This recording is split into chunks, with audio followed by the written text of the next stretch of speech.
खालापूर तालुक्यातील हाळ गावातील गोवंश प्रकरणात अटक आरोपींना मोक्का लावण्याची तसेच तडीपारची मागणी करत हिंदू गर्जना मोर्चा आमदार प्रशांत ठाकूर यांच्या नेतृत्वाखाली खालापूर तहसील कार्यालयावर बुधवारी धडकला। महिन्यापूर्वी खालापूर तालुक्यातील हाळ गावात गोवंश हत्येनंतर मोठा उद्रेक झाला होता। खालापूर पोलिसांनी तातडीची कारवाई करत 18 आरोपींना ताब्यात घेतल्यानंतर प्रकरण शांत झालं होतं। शिवाय तालुक्यातील मुस्लिम बांधवांनी देखील या घटनेचा निषेध करत गोरक्षणासाठी पुढाकार घेणार असल्याचं पत्र रायगड पोलीस अधीक्षक सोमनाथ घारगे यांना दिलं होतं। त्यामुळे तणाव निवळला होता। भविष्यात अशा घटना घडू नये तसेच अटक आरोपींना कठोर शासन व्हावं यासाठी बुधवारी खालापूर फाटा ते तहसील कार्यालय मोर्चाचं आयोजन हिंदू गर्जना समितीतर्फे करण्यात आलं होतं। मोर्चाचं नेतृत्व पनवेल भाजपाचे आमदार प्रशांत ठाकूर यांनी केलं। पेण तालुक्यातील प्रसिद्ध वडाव गावची बहिरी देवाची यात्रा सालबादप्रमाणे यावर्षी देखील मोठ्या उत्साहात साजरी होत आहे। या यात्रेसाठी मुंबई, ठाणे, पुणे, कोकणासह महाराष्ट्राच्या कानाकोपऱ्यातून भाविक मोठ्या संख्येनं हजेरी लावतात। या यात्रेचे वैशिष्ट्य म्हणजे देवकाठ्यांची स्पर्धा आणि छबिना। यासोबत शेकडो भक्तगण आपल्या अंगावर काटेरी पेरकुट मारून घेतात। यंदा तरुण मंडळींसह ज्येष्ठ मंडळीही पेरकुटे मारत असल्याचे चित्र दिसलं। बहिरी देवाच्या लेपाचा महिमा पाहण्यासाठी दूरवरच्या ग्रामस्थांनी हजेरी लावत मोठी गर्दी केली होती। म्हसळा नगरपंचायतीच्या कचऱ्याचा प्रश्न सध्या नागरिकांची डोकेदुखी ठरत आहे। डम्पिंग ग्राउंडवरील कचऱ्याला वारंवार आग लावण्यात येत असून धुराचा आजूबाजूच्या परिसरात राहणाऱ्या नागरिकांना नाहक त्रास सहन करावा लागतोय। यामुळे नागरिकांनी संताप व्यक्त केलाय। म्हसळा शहरातील काही होतकरू तरुणांनी याबाबत पुढाकार घेऊन नगरपंचायतीला कचरा विलगीकरणाच्या बाबतीत चांगलंच फटकारलं। कचरा विलगीकरणाच्या नावाखाली नगरपंचायत पैसा खर्च करते, मात्र या पैशाचा वापर योग्य रीतीने होत नसल्याचा आरोप तरुणांनी केलाय।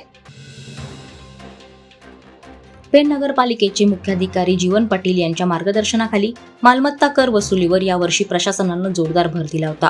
कर वसुलीचे 100% टार्गेट पूर्ण करण्यासाठी प्रशासनाची टीम घाम गाळत असताना गतवर्षीपेक्षा यावर्षी 1 कोटीची जास्त रक्कम मार्च महिना अखेर जमा झाली आहे। तब्बल 11 कोटी 24 लाख कराची रक्कम तिजोरीत जमा झाल्यानं मुख्याधिकारी जीवन पाटील यांनी लेखापाल किरण शाह, कर निरीक्षक अमोल नापते, सहाय्यक अधिकारी गोविंद भिसे, वसुली विभाग प्रमुख महेश वडके व सर्व गटप्रमुखांचे कौतुक केले। अलिबाग येथील सौंदर्य तज्ज्ञ आणि त्वचारोग तज्ज्ञ डॉक्टर रेहाना घट्टे यांना भारत निर्माण योगदान पुरस्कार प्रदान करण्यात आला। गोव्याच्या पणजी येथे पार पडलेल्या या प्रतिष्ठित सोहळ्यात गोवा विधानसभेचे अध्यक्ष आणि आमदार डॉक्टर रमेश तावडकर यांच्या हस्ते डॉक्टर घट्टे यांना पुरस्कार देण्यात आला। सौंदर्य आणि आरोग्य क्षेत्रातील उल्लेखनीय योगदान तसेच सोशल मीडियाच्या माध्यमातून आरोग्य विषयक शैक्षणिक माहिती लोकांपर्यंत पोहोचवण्यासाठी केलेल्या कार्याबद्दल डॉक्टर रेहाना घट्टे यांना हा सन्मान देण्यात आला। दरवर्षीप्रमाणे पेण तालुक्यातील तीर्थक्षेत्र समजल्या जाणाऱ्या दादर गावची यात्रा मोठ्या उत्साहात आणि जल्लोषात साजरी करण्यात आली। दादर गावचा धनी श्री कालभैरव आणि आई गावदेवी मातेच्या दर्शनासाठी भाविक भक्तांनी अलोट गर्दी केली होती। भाविकांनी प्रत्येक मंदिरात जाऊन देवी देवतांचं आणि कुलदैवतांचं दर्शन घेतलं। यावेळी श्री कालभैरवाचा लेपा काढण्यात आला होता। भाजपचे रायगड जिल्हा उपाध्यक्ष वैकुंठ पाटील यांनी श्री कालभैरव आणि आई गावदेवीचं दर्शन घेऊन स्वतः डोक्यावर लेपा धरला होता। या लेपामध्ये तरुणांसह महिला वर्ग आणि ज्येष्ठ मंडळी नाचत मनमुराद आनंद घेत होते। मुंबई पुणे जुन्या महामार्गावर बोरघाटात डिझेल वाहून नेणाऱ्या पिकअप टँकरचा ब्रेक फेल झाल्यानं पलटी झाल्याची घटना घडली आहे। पिकअप टँकर क्रमांक RJ14 GL 4066 घेऊन चालक हुकुमसिंग कुंदन राठोड राहणार हलिवली कर्जत हा पुण्याहून खोपोलीकडे बोरघाटातून येत असताना खिंडीत वाहनाचे ब्रेक फेल झाले। गाडीवरील चालकाचे नियंत्रण सुटल्याने खिंडीच्या डोंगरावर जोरदार धडक बसल्याने टँकर पलटी झाला। या अपघातात चालकाला कोणतीही दुखापत झाली नाही, मात्र डिझेल रस्त्यावर सांडलं होतं।